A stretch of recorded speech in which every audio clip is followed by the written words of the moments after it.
देखिए, अब तक ईरान पर हवाई हमले हो रहे हैं। ईरानी सरजमी पर गोला बारूद और मिसाइल्स दागे जा रहे थे, मगर 48 घंटे बाद ट्रंप ईरान में ग्राउंड ऑपरेशन का आगाज कर सकते हैं। जी हां, अपनी सेना को ईरान में घुसकर हमला करने का ऑर्डर दे सकते हैं। बूट्स ऑन ग्राउंड जिसे कहते हैं, और इसके संकेत अभी से मिलने शुरू हो चुके हैं। और जानते हैं, इस बार ट्रंप की सेना का पहला टारगेट होगा फारस की खाड़ी। फारस की खाड़ी में मौजूद ईरान का खार आइलैंड, यानी एक ऐसा द्वीप जो कब्जा करने के साथ ही ट्रंप ईरान की कमर तोड़ देंगे। कैसे, देखिए। सिर्फ 48 घंटे, इतना ही वक्त बचा है ईरान के पास, उसके नए खलीफा के पास, उसकी सेना के पास, क्योंकि ठीक 48 घंटे बाद मिडिल ईस्ट में अब तक के सबसे भयावह युद्ध का आगाज हो सकता है। ईरान के खिलाफ यूएस आर्मी का ग्राउंड ऑपरेशन शुरू हो सकता है।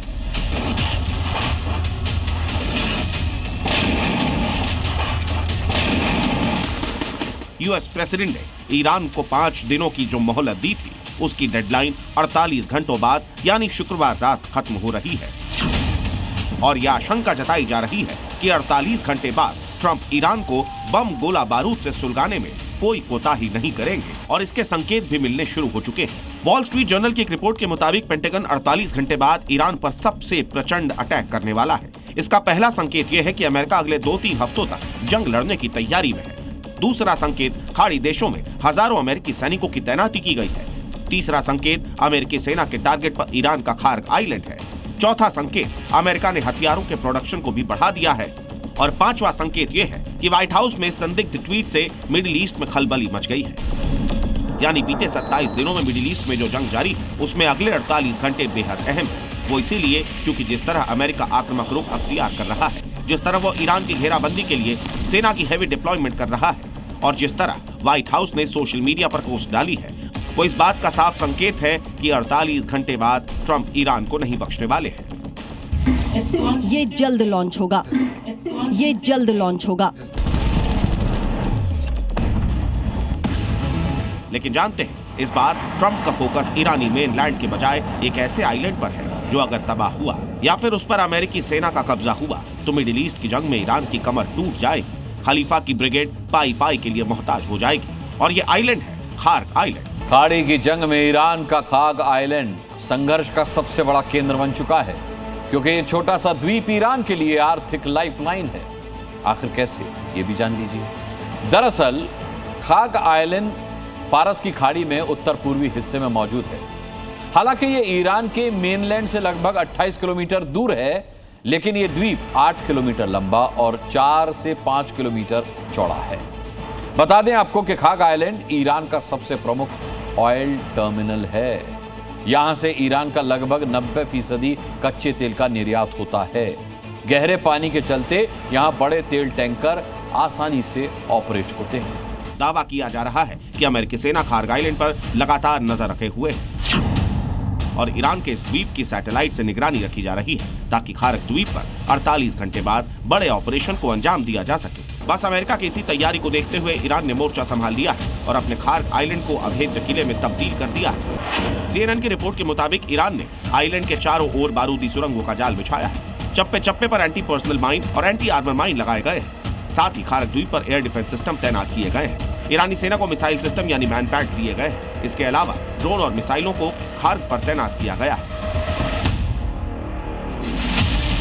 IRGC का मकसद साफ है, किसी भी तरह से अमेरिका के एयरबोर्न कमांडो खार्ग आइलैंड में दाखिल न हो और किसी भी तरह से ग्राउंड ऑपरेशन का आगाज न हो।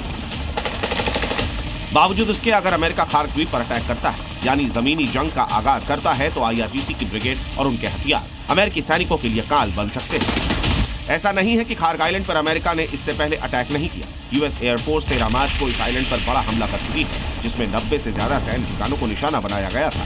मिसाइल स्टोरेज और नेवल माइन तबाह किए गए थे। लेकिन इस बार अमेरिका का प्लान खार्ग आइलैंड पर ग्राउंड ऑपरेशन का है, जो बेहद जोखिम भरा हो सकता है। ब्यूरो रिपोर्ट, जी मीडिया। अब देखिए, अमेरिका अगर खार्ग पर हमले की तैयारी कर रहा है तो यकीन मानिए कि खार्ग पर कब्जा करना अमेरिका के लिए इतना भी आसान नहीं होने वाला है जितना उसे लग रहा है, क्योंकि खार्ग द्वीप ईरान की इकोनॉमी के लिए बेहद जरूरी द्वीप है। इसलिए ईरान उसकी सुरक्षा से कोई समझौता नहीं करता है। 20,000 लोग आइलैंड पर मौजूद हैं IRGC नेवी आइलैंड की सुरक्षा करती है। 112वीं ज़ोल्फर ब्रिगेड जो ईरान की सबसे खतरनाक आर्मी यूनिट है वो आइलैंड के चप्पे चप्पे पर डटी हुई है।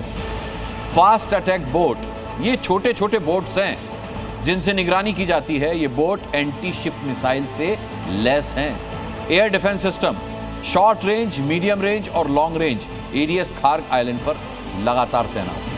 पूरे खार्ग आइलैंड पर एंटी एयरक्राफ्ट गन लगे हुए हैं। आइलैंड की चारों ओर नेवल माइंस बिछे हुए हैं। युद्ध के 27वें दिन भी धमाकों की गूंज मिडिल ईस्ट से लेकर ईरान तक कम नहीं हुई है। अब तो अमेरिकी राष्ट्रपति डोनाल्ड ट्रंप ने ईरान को अपनी मुट्ठी में करने के लिए पहले से इस्तेमाल हथियारों के अलावा कुछ नए हथियारों को जंग के मैदान में उतार दिया है। ये वो हथियार हैं जो अमेरिका के लिए तुर्क का इक्का साबित हो सकते हैं। एक ऐसा हथियार है जो पलक झपकते ही एक हिस्से से दूसरे हिस्से में उड़ सकता है। दुश्मन के सैनिकों और सैन्य अड्डों पर गोलीबारी के साथ बम भी गिरा सकता है। अमेरिका का यह हथियार चीते सा फुर्तीला है और इसका नाम है अपाचे हेलीकॉप्टर। अगर ग्राउंड ऑपरेशन हुआ तो अमेरिकी सेना इस हेलीकॉप्टर का इस्तेमाल करेगी। वैसे आपको बता दूं कि भारत के पास भी ये आसमानी चीता मौजूद है। ईरान ने जो करना था कर लिया। अब अमेरिका फुल स्विंग में हमला करेगी। अब महाविनाश की गेंद ट्रंप के कोर्ट में है, क्योंकि हॉर्मुज को खाली कराने के लिए ट्रंप ने अपना आसमानी चीता उतार दिया है। अब युद्ध क्षेत्र जमीन छोड़ पानी की सतह के और करीब खिसक रहा है। युद्ध के 27वें दिन की तस्वीरें आपके टीवी स्क्रीन पर है। यह हमला इजराइल ने लेबनान में किया है। जमीन पर 200 ठिकानों को निशाना बनाया गया है।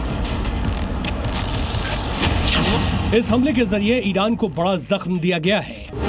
IRGC के नेवी कमांडर अली रेजा टांगसिरी को मार गिराया गया है। इससे इजराइल और अमेरिका ने ईरान को चेतावनी भी दे दी है। यह चेतावनी स्ट्रेट ऑफ हॉर्मुज से जुड़ा है। दावा है कि ईरानी नेवी कमांडर अली रेजा टांगसिरी के कहने पर ईरान ने हॉर्मुज को अमेरिका, इजराइल और उनके सहयोगियों के लिए बंद किया था। अब इजराइल ने ईरानी नेवी के उस कमांडर को ही खत्म कर दिया है। इसका मतलब यह है कि अब ट्रंप ने किसी भी हाल में आर पार की लड़ाई का मन बना लिया है। इसके लिए ट्रंप ग्राउंड ऑपरेशन शुरू करने के साथ आसमान से दुश्मन पर पानी में मार करने वाला प्लान भी एक्टिवेट कर चुके हैं। हवा, पानी और जमीन तीनों जगहों पर ट्रंप का ऑपरेशन चीता काम कर रहा है। ट्रंप एक तरफ ईरान में लगभग 12,000 अमेरिकी सैनिक भेजने की तैयारी कर रहे हैं, दूसरी तरफ स्ट्रेट ऑफ हॉर्मुज के करीब अमेरिका का लड़ाका हेलीकॉप्टर अपाचे मौत बरसाने के लिए मंडरा रहा है। They're also afraid they'll be killed by us. साफ है ट्रंप ने प्रण ले लिया है कि हॉर्मुज से कब्जा उनका आसमानी चीता ही मिटाएगा। यानी ईरान पर अब नया साया मंडरा रहा है। अब युद्ध नया रूप ले चुका है, क्योंकि हॉर्मुज पर अपाचे हेलीकॉप्टर उतार दिए गए हैं। अमेरिका के ये उड़ते हुए टैंक ईरान के गले की फांस बन सकते हैं, क्योंकि अमेरिका के AH-64E अपाचे हेलीकॉप्टरों की गिनती दुनिया के most advance lethal fighter helicopter में होती है। ये 293 किलोमीटर प्रति घंटा की रफ्तार से उड़कर दुश्मन को निशाना बना सकते हैं और ये हेलीकॉप्टर 16 हेलफायर मिसाइलें, 70 mm रॉकेट और 30 mm चेन गन से रात दिन रेगिस्तान या पहाड़ हर मौसम में दुश्मन के बंकरों और टैंकों को तबाह करने की क्षमता रखते हैं। अमेरिका के अपाचे हेलीकॉप्टरों में आधुनिक नाइट विजन सिस्टम भी मौजूद है। इन्हें हॉर्मुज के ऊपर एक्टिवेट करने का कारण ईरान की उन फास्ट अटैक नौकाओं को नेस्तनाबूद करना है जो अक्सर झुंड में हमला करती हैं और इस तरकीब के जरिए अमेरिकी जंगी जहाजों के लिए खतरा पैदा करती हैं। अमेरिका ये अच्छी तरह जानता है कि ईरान को झुकाना है तो हॉर्मुज पर अपना कंट्रोल करना होगा। अपाचे हेलीकॉप्टर्स का इस्तेमाल क्लोज एयर सपोर्ट और रास्ता साफ करने के लिए किया जाता है। समंदर में तेज नौकाओं का सफाया करने का सीधा मतलब है कि अमेरिका अपने जंगी जहाजों को सुरक्षित करना चाहता है। साथ ही वो अपने सैनिकों की लैंडिंग के लिए एक सुरक्षित रास्ता भी तैयार कर रहा है। ये कोई बड़ी बात नहीं कि ये ट्रंप का समुद्र के रास्ते मरीन कमांडो उतारने का क्लियरिंग अभियान हो सकता है। साफ है मिस्टर प्रेसिडेंट ने ईरान की सैन्य रीढ़ तोड़ने का एक्शन प्लान जमीनी स्तर पर उतार दिया है और वो हर उस कांटे को रास्ते से हटा रहे हैं जो भविष्य में उनके जवानों के लिए खतरा बन सकता है। हॉर्मुज़ के ऊपर अपाचे की तैनाती इस दिशा में पहला और बेहद शक्तिशाली कदम है। Bureau report. महायुद्ध अब ऐसे मोड़ पर आकर खड़ा हो गया है जहां से शांति का रास्ता काफी मुश्किल नजर आ रहा है। तभी तो बातचीत और मध्यस्थता पर अभी तक बात नहीं बन पाई, बल्कि सुपर पावर ने अब कब्जे की रणनीति को अपनाने की तैयारी कर ली है। ऐसे में ईरान ने भी अपनी मिसाइल्स के दम पर इजराइल के तेल अवीव में तांडव मचा दिया है। इजराइल की जमीन पर ईरानी मिसाइलों ने ऐसी तबाही मचाई कि चारों तरफ तबाही के निशान दिखाई दिए। ईरान की शक्तिशाली मिसाइल का प्रकोप देखिए, कैसे सड़क किनारे पार्किंग में खड़ी गाड़ी पर मिसाइल ने हमला बोला।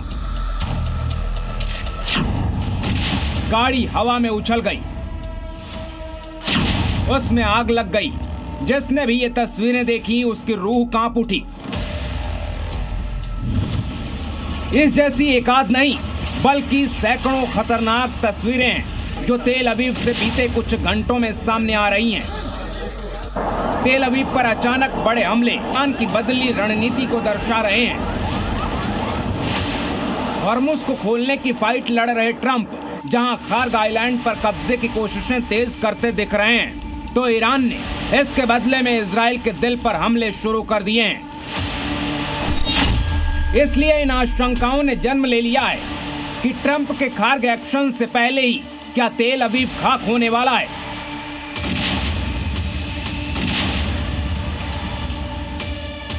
कल से लेकर आज तक तेल अवीव पर ईरान ने बारूद की बरसात कर दी है। तेल अवीव में हमले रुकने का नाम नहीं ले रहे हैं। ईरानी फोर्स फुल एक्शन मोड में अपनी सुरंगों से मिसाइलों को निकालकर दुश्मन पर दाग रही है। अब तेल अवीव में ईरानी मिसाइल के अटैक से हुई बर्बादी को देखिए, जहां हर तरफ धुआं फैला है। आसमान से तेल अवीव का यह इलाका खंडहर नजर आ रहा है। लगातार वहां के लोगों को सुरक्षित ठिकाने में रहने के लिए सायरन बजाए जा रहे हैं।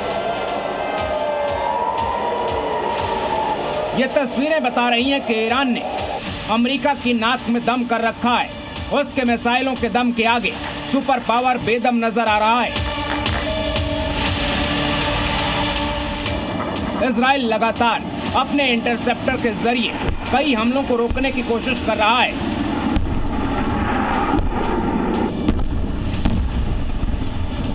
लेकिन ईरान की सभी मिसाइलों को रोक पाना उसके लिए मुश्किल होता जा रहा है। ईरान कहीं सीधे गाड़ी पर मिसाइल हिट कर रहा है, कहीं सड़क पर धमाका कर रहा है, कहीं हिजबुल्लाह बड़ा हमला बोल रहा है, कहीं तेल अवीव में सैन्य ठिकाने टारगेट पर लिए जा रहे हैं। साफ है कि ईरान यहीं तक रुकने वाला नहीं है, बल्कि उसने ये बता दिया है कि तेल अवीव में मिसाइलों की ये बौछार तो सिर्फ एक ट्रेलर है, क्योंकि असली ताकत तो दिखानी अभी बाकी है। इसके लिए ईरान ने अमेरिका के हर कदम को शिकस्त देने का प्लान बना लिया है।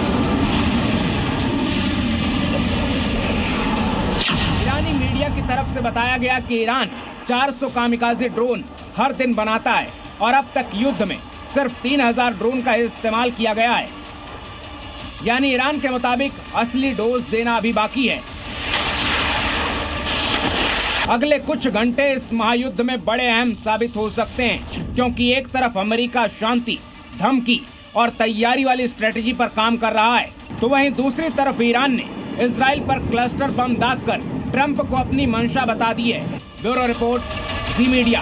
क्या मिडिल ईस्ट अमेरिकी जंगी जहाजों के लिए कब्रिस्तान में तब्दील होता जा रहा है? पहले F-15, फिर F-35 और अब F-18। अमेरिका के ये वो लड़ाकू विमान हैं जिनका ट्रैक रिकॉर्ड कहता है कि इन्हें पकड़ पाना मुश्किल ही नहीं, लगभग नामुमकिन है। लेकिन सुपर पावर अमेरिका के इन्हीं सुपर एडवांस फाइटर जेट्स को ईरान सुपुर्दे खाक करने का दावा कर रहा है। ये और बात है कि अमेरिका ईरान के दावे को झूठ का पुलिंदा बताकर सिरे से खारिज कर रहा है। लेकिन दुनिया पूछ रही है कि ईरान का वो कौन सा घातक योद्धा है जो आकाश में अमेरिका को दहला रहा है। दुनिया के सबसे एडवांस फाइटर जेट फैक्ट्री के इंजीनियर बहुत चक्के हैं। अमेरिका की असीमित ताकत के प्रतिमानों फाइटर जेट्स ईरान की फौलादी ताकत से टकराकर चूर-चूर हो रहे हैं। अमेरिका के फाइटर जेट्स गिराने के ईरान के दावे में कितना है दम? अमेरिकी वायुसेना ने दुनिया को क्या बताया, क्या छिपाया? क्योंकि पहले ईरान ने किया F-35 को मार गिराने का दावा, फिर ईरान ने किया F-15 को मार गिराने का दावा, और अब किया है F-18 को मार गिराने का दावा। क्या ईरान की मिसाइलें या ड्रोन इतने शक्तिशाली हैं, इतने फुर्तीले हैं और तेज हैं कि दुनिया के बड़े शिकारियों का आकाश में शिकार कर डालते हैं? इसका पूरा सच क्या है? क्योंकि अमेरिका लड़ाकू विमानों को गिराना सिर्फ युद्ध में ईरान की बढ़ोतरी के संकेत भर नहीं, बल्कि अमेरिका के लड़ाकू विमानों वाले बड़े बाजार पर बहुत बड़ा आघात है। ये संयोग नहीं है कि ईरान घायल है इसलिए घातक है, और जब जी चाहे दुनिया के सबसे खूंखार, खतरनाक और अल्ट्रा मॉडर्न फाइटर जेट्स को गिराने में सक्षम है। सवाल फिर से वही है कि अमेरिका फाइटर जेट्स को गिराने के ईरान के दावे में कितना दम है। ईरान ने नया दावा F-18 विमान गिराने का किया है, बाकायदा वीडियो भी जारी किया है। IRGC के इस वीडियो में फाइटर जेट्स पर अटैक होता दिखाई दे रहा है। ईरान का दावा है कि उन्होंने अमेरिकी सेना के F-18 लड़ाकू विमान को हिट किया। यह अटैक तब हुआ जब अमेरिका विमान हिंद महासागर के ऊपर से गुजर रहा था।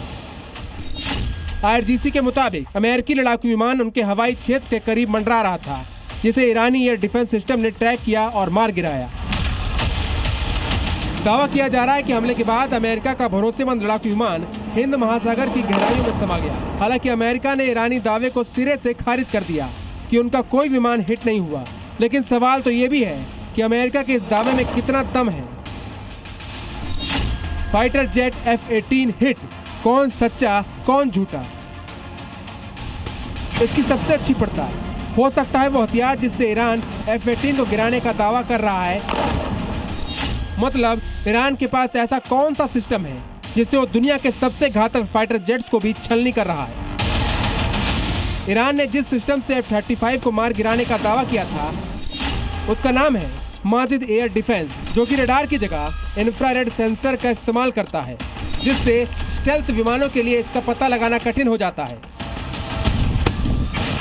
लेकिन क्या F-18 को भी माजिद ने मार गिराया?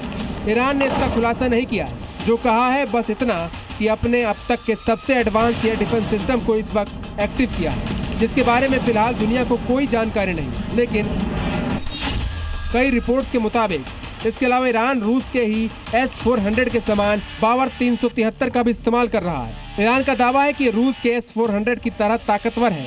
ये 300 किलोमीटर की दूरी तक दुश्मन के विमानों, ड्रोन्स और यहाँ तक कि स्टेल्थ फाइटर जेट्स को भी ट्रैक कर सकता है। ये एक साथ 6 लक्ष्यों पर निशाना साध सकता है और सैयद 4 जैसी घातक मिसाइलों से लैस है। अब सवाल उठता है कि जब ट्रंप दावा कर चुके हैं कि उन्होंने ईरान के सारे एयर डिफेंस सिस्टम को रौंद दिया है, फिर ईरान अमेरिका के फाइटर जेट्स को किस हथियार से तबाह कर रहा है? इसका सच या तो ईरान जानता है या अमेरिका। जो रिपोर्ट्स आ रही हैं उसमें अलग अलग दावे किए जा रहे हैं। ब्यूरो रिपोर्ट, जी मीडिया। सरकार बार बार कह रही है, हर माध्यम से बता रही है कि देश में पेट्रोल, डीजल और गैस की किल्लत नहीं है। आज सीएम योगी आदित्यनाथ ने अफवाहों से बचने की सलाह दी, जमाखोरों को चेतावनी दी। बावजूद उसके कुछ शहरों में पेट्रोल पंप्स पर लाइन दिखी, गैस एजेंसीज पर कतारें लगी दिखी। संदेह होना स्वाभाविक है। तो जी मीडिया ने तेल गैस की कमी का सच जानने की कोशिश की। ग्राउंड पर हम उतरे, जो सच सामने आया उसे आपको भी जरूर देखना चाहिए कि कैसे अफवाह और सच्चाई में जमीन आसमान का अंतर है।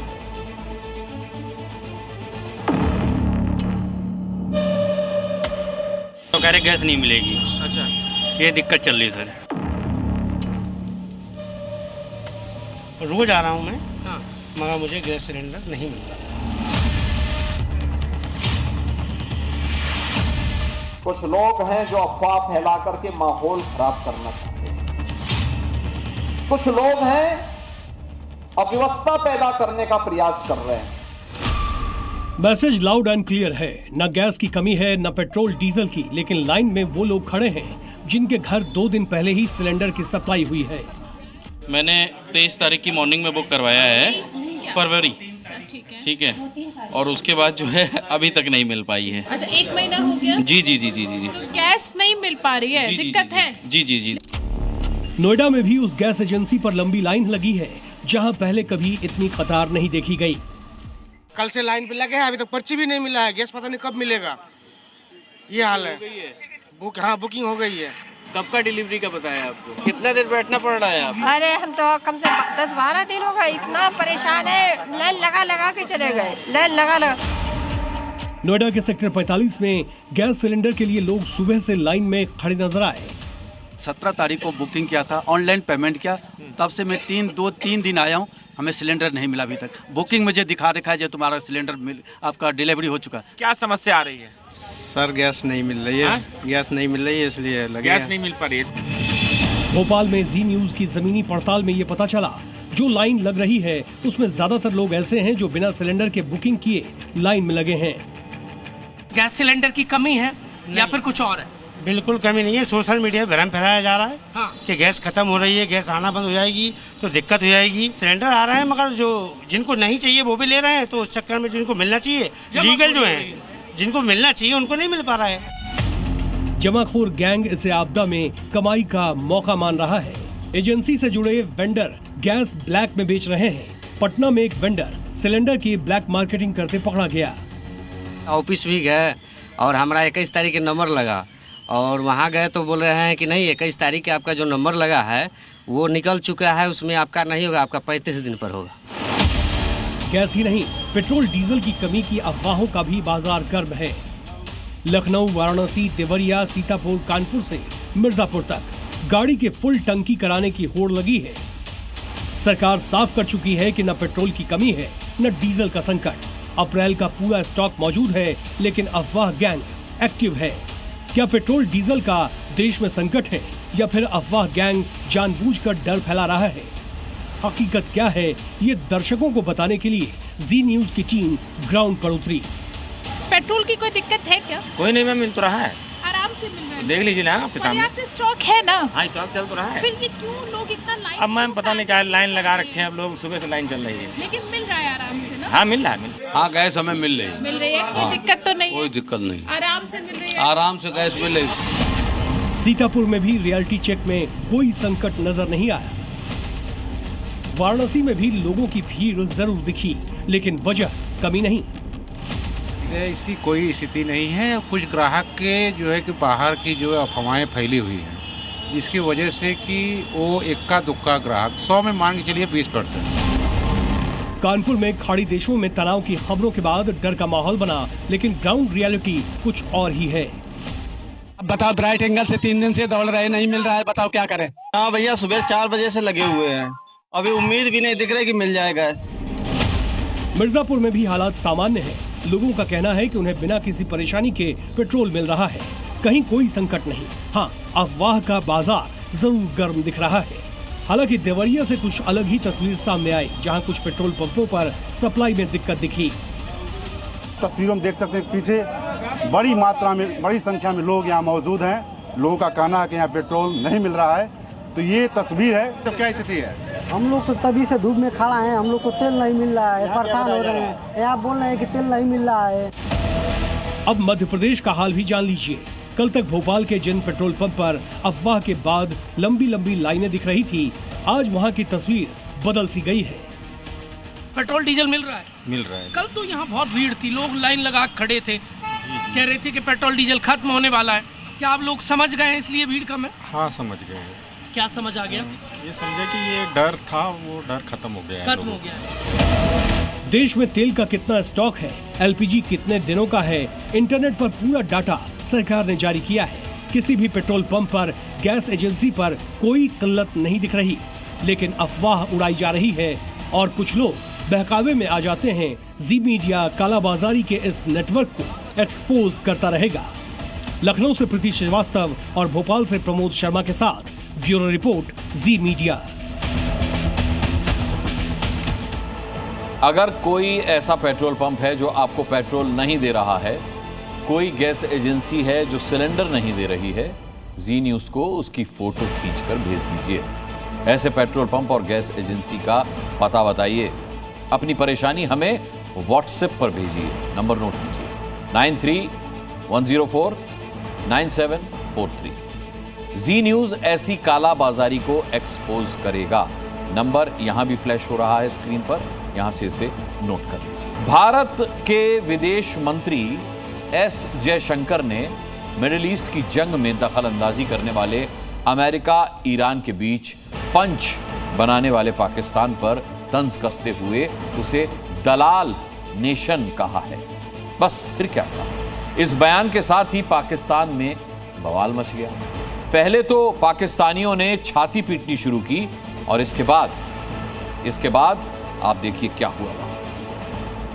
अब भला मुनीर और शहबाज को ये कौन बताए कि गेहूं के साथ चक्की में घुन भी पिस जाता है। ये घुन कोई और नहीं बल्कि पाकिस्तान ही है जो ईरान और अमेरिका के बीच समझौता करवा रहा है, वो भी तब जब इस जंग से पाकिस्तान का कोई लेना देना नहीं, लेकिन पाकिस्तान तो अपनी आदत से मजबूर है। अरे वही दलाल वाली जिसका जिक्र भारत के विदेश मंत्री एस जयशंकर ने किया।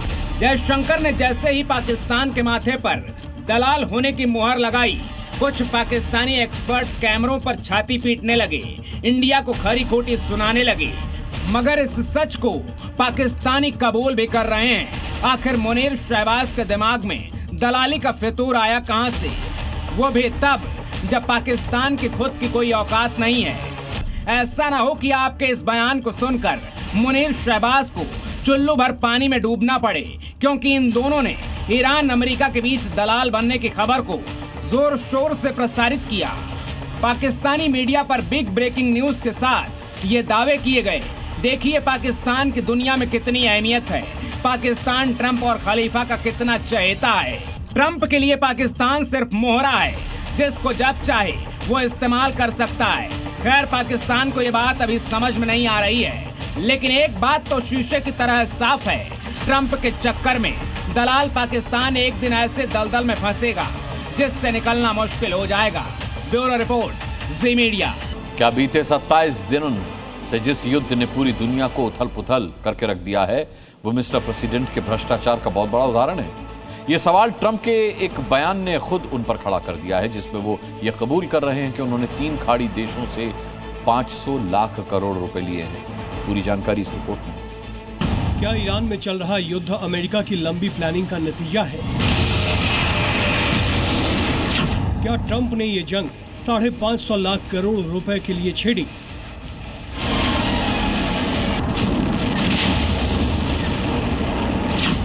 क्या पूरी दुनिया की लुटिया डुबाकर अपनी जेब भर रहे हैं ट्रंप?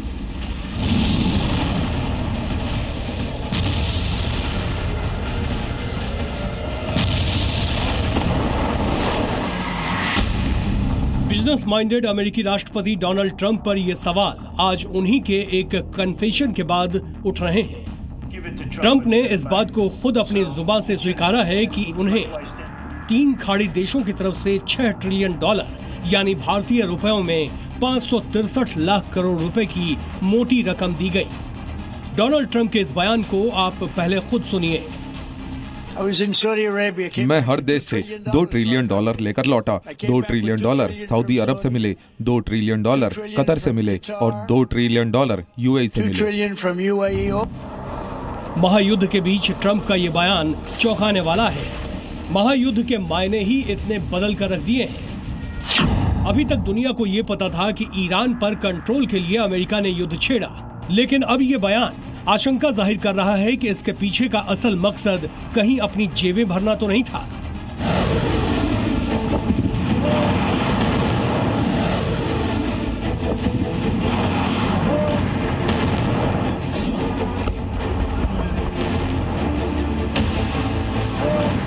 जिसमें ट्रंप अकेले नहीं थे, बल्कि उनके साथ था यूएई, सऊदी अरब और कतर। ट्रंप का यह बयान सामने आने के बाद टीवी न्यूज चैनल से लेकर ब्रिटेन की संसद तक इसे लेकर आवाज उठने लगी। ट्रंप पर भ्रष्टाचारी होने के आरोप लगने लगे।